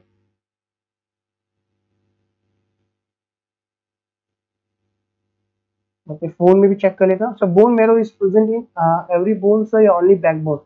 नहीं, लगभग लगभग सभी भी होता है। बैकबोन में जो होता है वो मेन पाया जाता है। चलो, आप सभी को समझ में आया। अगर आप देख अच्छा लग रहा है वीडियो तो लाइक जरूर कर देना और प्लीज शेयर भी कर देना। चलो, सबको आ गया, मस्त, ठीक है। चलो, बस इसी तरीके से आप कमेंट करते रहे ताकि मुझे लगे कि हाँ आप हो, है कि नहीं। और आपके होने का सबूत है आपका कमेंट, कि अगर आप होगे तो आपका कमेंट मेरे पास लगातार है। बिल्कुल समझ में आ रहा है, समझ में आ रहा है ना अच्छे तरीके से। कोई भी क्वेश्चन है, अभी कोई भी क्वेश्चन मत पूछना, जब मैं बोलूं कि हाँ भाई अब अपना क्वेश्चन बता दो, तब मैं आपसे क्वेश्चन पूछूंगा, मतलब मैं आ रहा है समझ में। तो अभी देखो, अभी जैसे कि अभी इसने पूछा था क्वेश्चन, ज्योति ने बोला कि सर न्यूरॉन सेल तो जो होते हैं डेवलप नहीं होता है, एक बार बना ले तो बना लिया। तो भाई हमने प्लूरिपोटेंट से कोई विशेष प्रकार का अंग बनाया ना, हम ऐसा तो नहीं कि ब्रेन बना लेंगे, न्यूरॉन बना लेंगे। बेसिकली प्रॉब्लम होती क्यों है सबको ध्यान रखना। हमारी बॉडी के अंदर में बहुत सारे सेल डेवलप करते हैं, लेकिन हमारे शरीर में एक ऐसी कोशिका होती है जो विभाजित कभी नहीं होती, उसे हम न्यूरॉन सेल कहते हैं। Neuron cell can not be further divided, और न्यूरॉन सेल ही तो मेन सेल है। हमारा ब्रेन उसी से बना है, हमारा स्पाइनल कॉर्ड बना है उसी से, हम जो देख पा रहे हैं, जो भी हमारे सेंस ऑर्गन है, जो हम सेंस कर पा रहे हैं, वो इसी से तो बना है, न्यूरॉन सेल से बना है। लेकिन न्यूरॉन सेल को प्राप्त करने का केवल एक ही तरीका है टोटिपोटेंट स्टेम सेल से, जो भ्रूण से प्राप्त होता है। तो भाई अगर मान लो हम भ्रूण को मारेंगे तो भ्रूण हत्या हो जाएगी, तो प्रॉब्लम तो आ गई। हम एडल्ट स्टेम सेल से तो बहुत सारे सेल्स बना नहीं सकते, लेकिन मान लो किसी की आंख खराब हो गई, आंख के अंदर का जो स्टेम सेल है वो यानी कि कौन सा, मतलब जो आपका जो यूनिपोलर, छोड़ो कंफ्यूजन हो गया, जो आंख के अंदर में जो न्यूरॉन सेल होते हैं, मान लो वही खराब हो गया, तो क्या उससे बना पाएंगे हम टोटिपोटेंट से? नहीं बना पाएंगे भाई, नहीं। प्लूरिपोटेंट से बना पाएंगे, ओलिगोपोटेंट से बना पाएंगे, यूनिपोटेंट से बना पाएंगे? नहीं बना पाएंगे। तो समस्या तो वही हो गई। फिर कल का लेक्चर कहाँ मिलेगा? आपके इसी क्लास में। देखो ये जो हेडिंग देख रहे हो अभी जो है वो यूपीएससी बायोटेक लेक्चर 3 है ना, तो अब जाके प्रीवियस में देखना है इसमें, मतलब ये जो आप वीडियो देख रहे हो आप प्लेलिस्ट में जाके देखना, उसमें लेक्चर नंबर 2 होगा, उसको जाके ऑन कर लेना, ठीक है। हाँ, हम नहीं बना सकते, तो फिर क्या फायदा हुआ इतना पढ़ने का या इसका यूज करने का? नहीं भाई, फायदा नहीं हुआ, फायदा तो अब होगा। देखो अभी एक विशेष प्रकार की सेल की बात करेंगे हम। पहले ये सेल को देख लो कैसा दिखता है, कैसा सेल देखेंगे। देखो ये है आपका, ये रियल में ऐसा होता है, ये देखो टोटिपोटेंट स्टेम सेल, ये है टोटिपोटेंट स्टेम सेल, ओके। ये है प्लूरिपोटेंट स्टेम सेल, देखो ये है मल्टीपोटेंट स्टेम सेल, या इसे ओलिगोपोटेंट स्टेम सेल, और ये है यूनिपोटेंट स्टेम सेल। क्लियर है? चलो, टिश्यू स्टेम सेल को हम कहां से प्राप्त कर सकते हैं? तो टिश्यू स्टेम सेल को हम जो आपका जो सरफेस ऑफ आई है, जो आंख का जो सरफेस है उससे ले सकते हैं, दूसरा ब्रेन से ले सकते हैं, दूसरा स्किन से ले सकते हैं। ब्रेन का मतलब समझ में आ रहा है? अब बोलोगे सब ब्रेन का मतलब हम टिश्यू को बना लेंगे, मतलब न्यूरॉन को बना लेंगे? न्यूरॉन को नहीं बना पाएंगे, बाकी जो अदर पार्ट से, ठीक है। हम अपने छाती से ले सकते हैं, दूसरा जो इंटेस्टाइन होता है ना, आंत, वहां से प्राप्त की जा सकती है, मसल से प्राप्त की जा सकती है, बोन मैरो से प्राप्त की जा सकती है, और जो टेस्टिकल होती है वहां से प्राप्त की जा सकती है।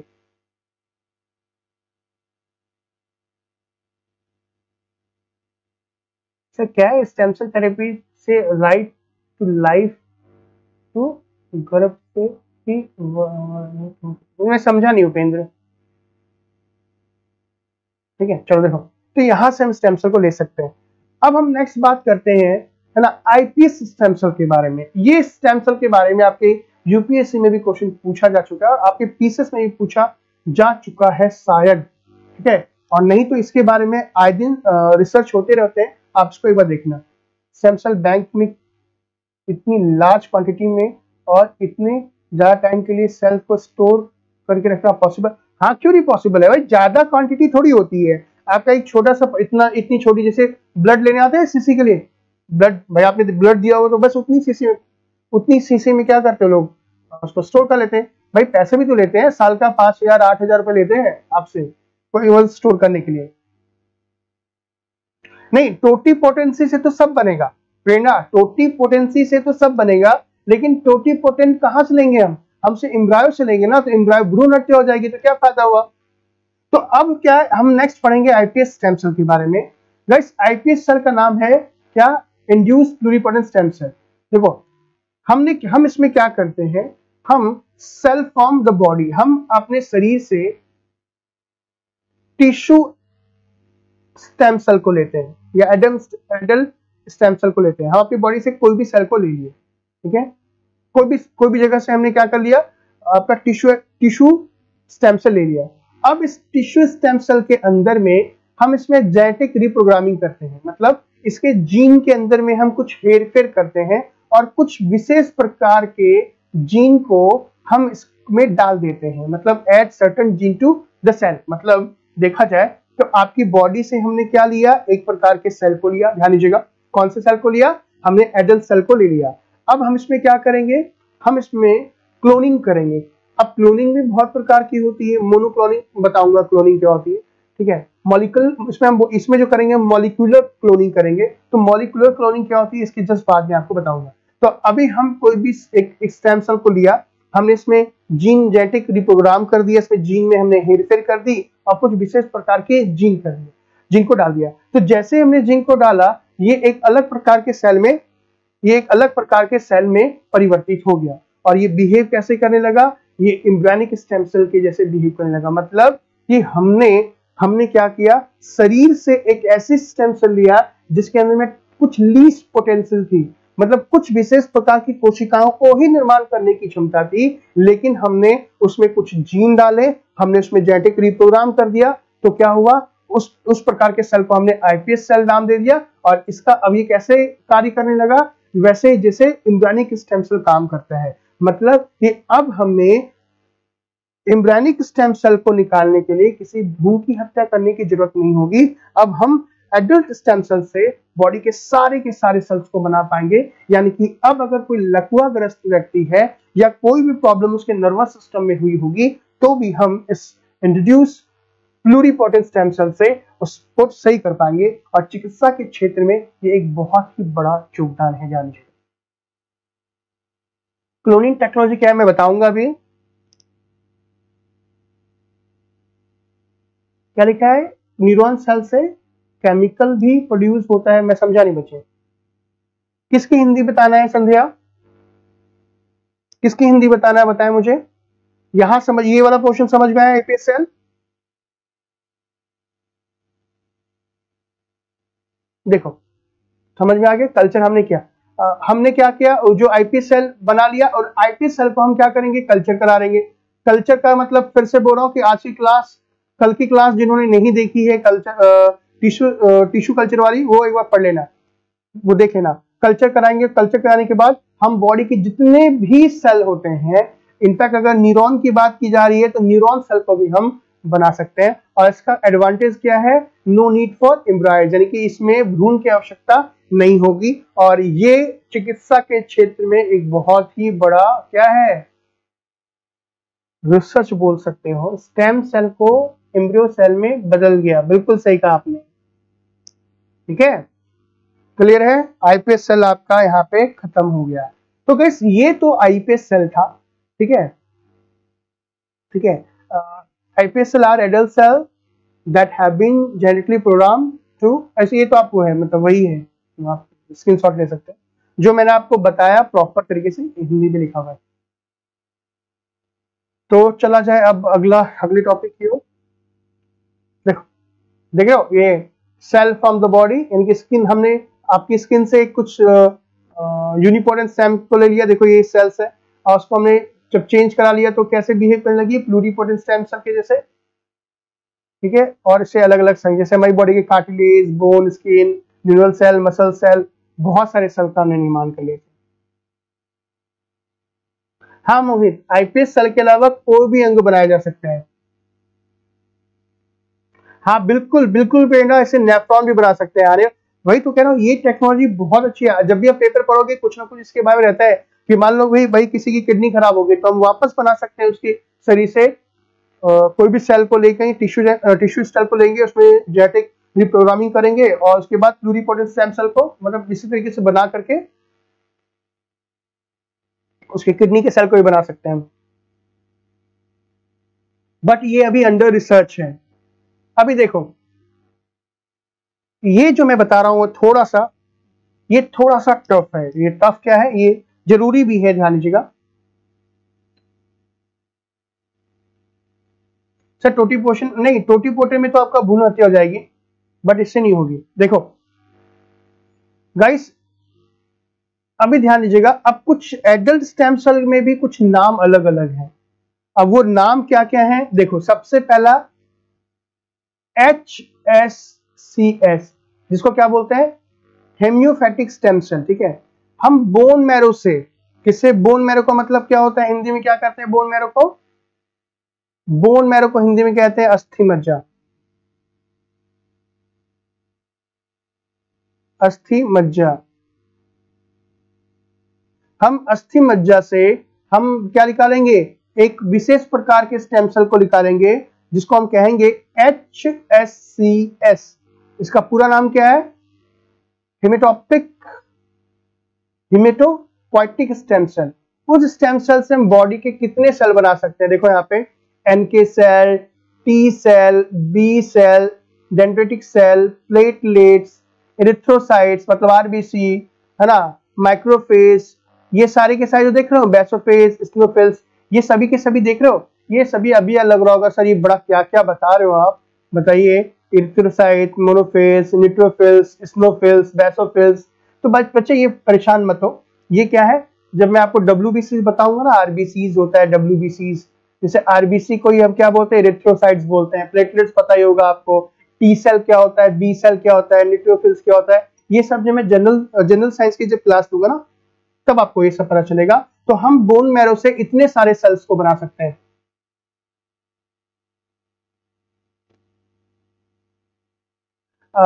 उपेंद्र बिल्कुल करती तो ऐसे तो नहीं बोल सकते हैं, ये तो देखना पड़ेगा मुझे भी।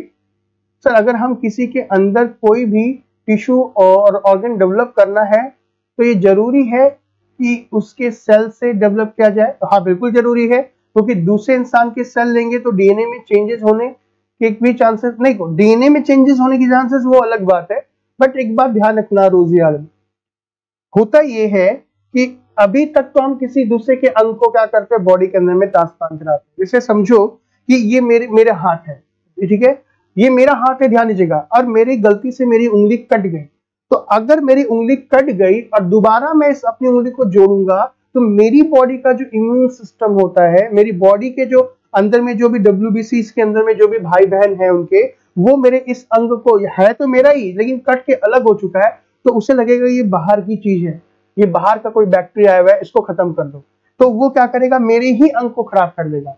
तो ऐसे कंडीशन में हम क्या करते हैं, बॉडी के इम्यून सिस्टम को थोड़ा वीक करते हैं, बहुत सारी मेडिसिन डालते हैं ताकि बॉडी के अंदर में इस अंग को सर्वाइव कर सके। अभी अगर हम बात करें, कोई भी अंग ट्रांसप्लांट होता है तो ध्यान रखना, चाहे वो बोलो किडनी ट्रांसप्लांट हो गया, लीवर हो गया, भाई साहब कोई भी ट्रांसप्लांट क्यों ना कर लो, आपको जिंदगी भर किलो के हिसाब से दवा खानी पड़ेगी। समझ में आ रहा है, हमारी बॉडी के में अगर कोई अंग कट भी जाता है तो उसको भी एक्सेप्ट नहीं करता। तो यहाँ तो आप जो बोल रहे हो कि कोई भी अंग जो ऑर्गन डेवलप करेंगे तो वो काम करेगा कि नहीं करेगा, वो तो बहुत दूर की बात है, मैं इस बारे में भी डिस्कस करूंगा। अच्छा, लिखना पढ़ा लिखा क्या है, लिखा पढ़ा नहीं जा रहा है, कोई दिक्कत नहीं है, जरूरी भी नहीं है।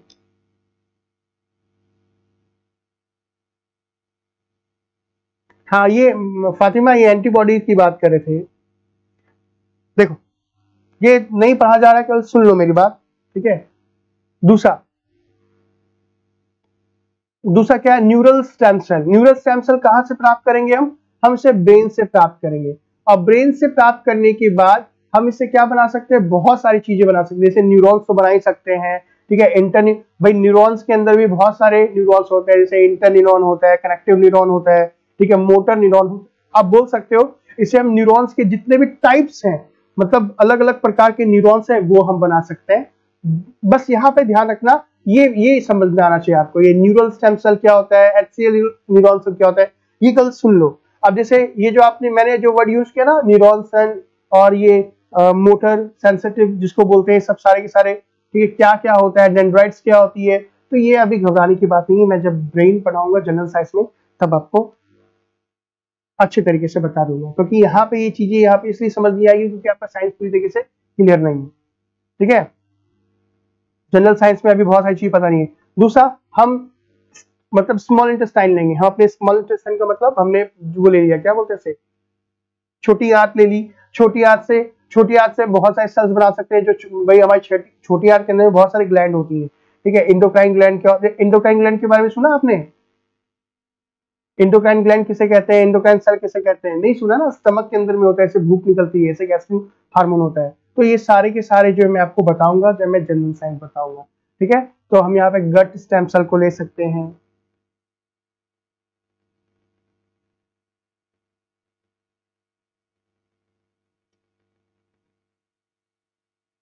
दूसरा आ जाओ, उसके बाद देखो अभी जो मैंने आपको बताया था, कौन सा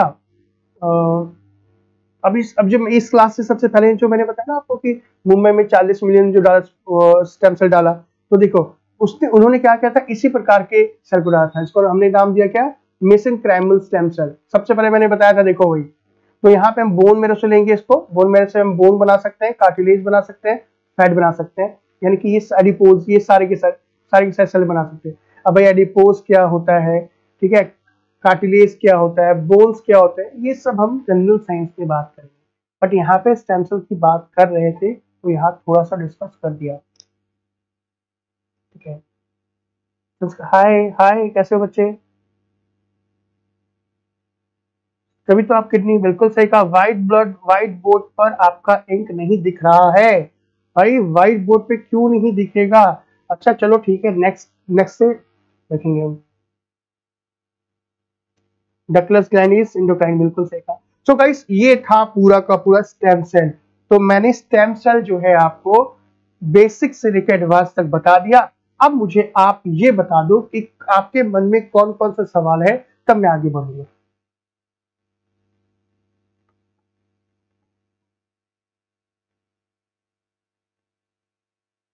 फटाफट जल्दी बता दो।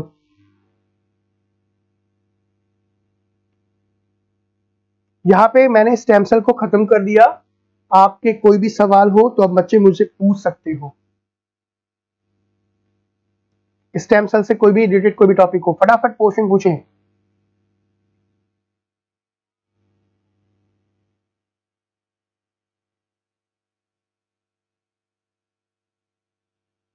क्वेश्चन पूछें।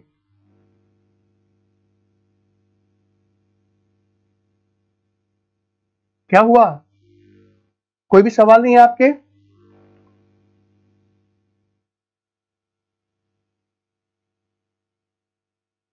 स्टेम से रिलेटेड कोई भी सेल, अगर कोई भी क्वेश्चन आपके मन में हो तो फटाफट पूछे बच्चे। क्लियर है? तो बहुत बेहतरीन, समझ में आया sir, thank you so much Chhaya. Totipotent कभी फीटस से पॉसिबल है? हाँ नहीं, टोटीपोटेंसी फीटस से पॉसिबल नहीं है, केवल केवल ब्लास्टोसिस से पॉसिबल है प्रेरणा। सर रिसेंटली कोई करंट न्यूज है क्या? बहुत सारी है, बहुत सारी न्यूज है इसमें। आए दिन आते हैं, जैसे हार्ट के सेल्स को बनाया, जो आपकी जो आंखों की डिजीज है उसको हमने बनाया। बहुत सारे क्वेश्चन है इसमें, तो आप पढ़ सकते हैं। आप यूपीएससी में इस टाइप का क्वेश्चन, आप यूपीएससी में आपके जो है ये क्वेश्चन आया है, आईपीएस सेल किसे कहते हैं? ठीक है, स्टेम सेल में क्या क्या क्षमता, स्टेम सेल क्या है, इसके काम कौन कौन से होते हैं, कितने प्रकार के स्टेम सेल हैं, या फिर उसे करंट से रिलेट करके क्वेश्चन पूछा जा सकता है। अगर कोई करंट न्यूज आई है उससे रिलेटेड कोई क्वेश्चन पूछा जा सकता है। सब बॉडी के अंदर और बाहर एक ही तरीके के सेल होते हैं? नहीं, बहुत तरीके के सेल होते हैं हमारी बॉडी के अंदर में। कौन भाई, कौन डिसलाइक करता है? कोई बात नहीं, कुछ लोग हैं जो बैठे बैठे डिसलाइक, काम है नहीं, डिसलाइक करते हैं, अच्छी बात है। जो डिसलाइक करते हैं तो हमें और मोटिवेशन मिलता है कि अच्छे तरीके से काम करना चाहिए। बट आप भी मत करना, बहुत मेहनत लगती है।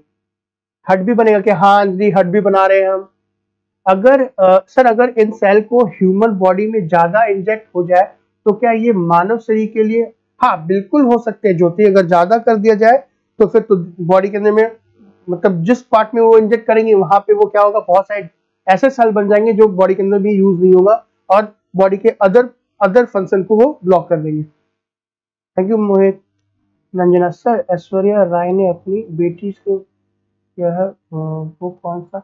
हाँ, जो ऐश्वर्या राय ने जो किया था वो वही स्टेम सेल बैंकिंग वाला है। स्टेम सेल बैंकिंग मतलब वही अम्बिकल कॉर्ड से निकाल करके उसको स्टोर कर, बहुत लोग कराते हैं आजकल।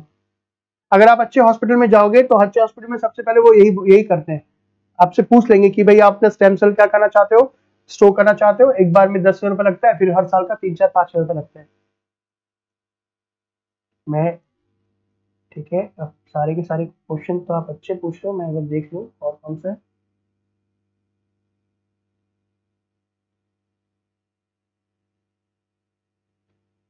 किसी व्यक्ति ऑर्गन बनाने के लिए, किसी व्यक्ति के ऑर्गन बनाने के लिए उसका इम्ब्राइनिक सेल, हाँ नहीं इम्ब्राइनिक तो मिलेगा नहीं ना। मान लो मैं हूं तो मेरा इम्ब्राइनिक सेल तो होगा नहीं, तो पता नहीं तो डेवलप हो चुका है। अब मेरी बॉडी से टिश्यू स्टेम सेल लिया जा सकता है। क्या future of stem cell therapy बता दीजिए। हाँ बता देता हूँ बच्चे, डीडीआई के बारे में थोड़ा बहुत। बस ये क्या डीसीजीआई वो कंट्रोल करता है, मतलब जो भी ड्रग लाइसेंस दिया जा रहा है, कोई डुप्लीकेट लाइसेंस तो यूज नहीं कर रहा, कोई ऐसा तो नहीं है कि फर्जी डॉक्टर बन के बैठा पड़ा है। मान लो कोई हॉस्पिटल है, वो कोई रिसर्च करना चाहती है तो वो जो है आपका कंट्रोल, मतलब उससे परमिशन लेना स्टार्ट करेगा। तो यही सब काम है डीसीजीआई के।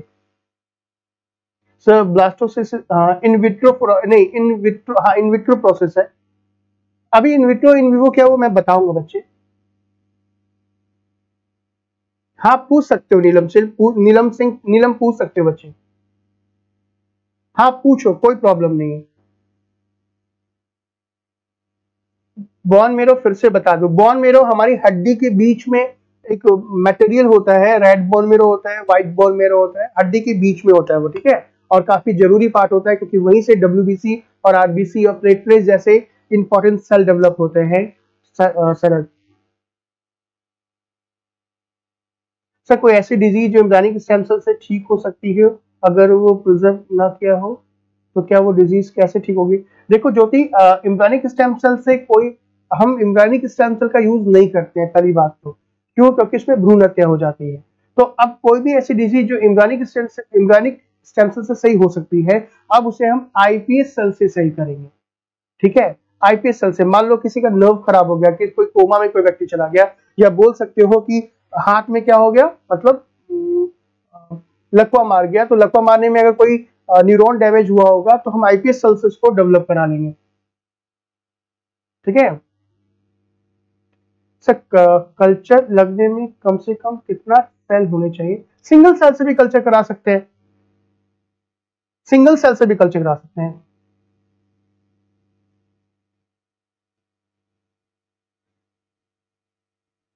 हाँ ऐसी मोहित, ऐसी बीमारियां जो क्यूरेबल नहीं है, हम उसको भी सही कर सकते हैं। हाँ हो जाएगा मयूरी, अगर मान लो लकवा मार गया हो तो भी सही कर सकते हैं। हालांकि आजकल रोबोटिक आर्म भी आ रहे हैं, ठीक है। लकवा, अगर आप हॉलीवुड मूवी देखते होंगे तो देखा होगा कई बार कि किसी को लकवा मार गया तो ब्रेन में एक चिप लगाते हैं और एक मशीन लगा लिया, वो बिल्कुल काम करता है, जो सोचेंगे वही काम करता है, ठीक है। वो मैं आपको रोबोटिक में ही बता दूंगा थोड़ा बहुत। Thank you. ओके ओके, मैं कोशिश करूंगा हिंदी का यूज करने के लिए भी।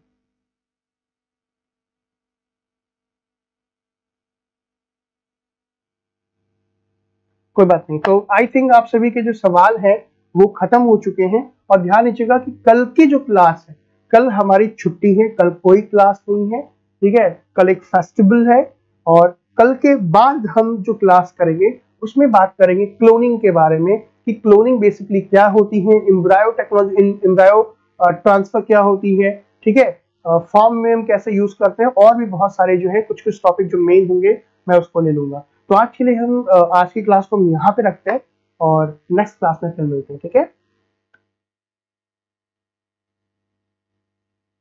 सर मेरे ऊपर वाला कमेंट पढ़े? हाँ आप पढ़ लिया।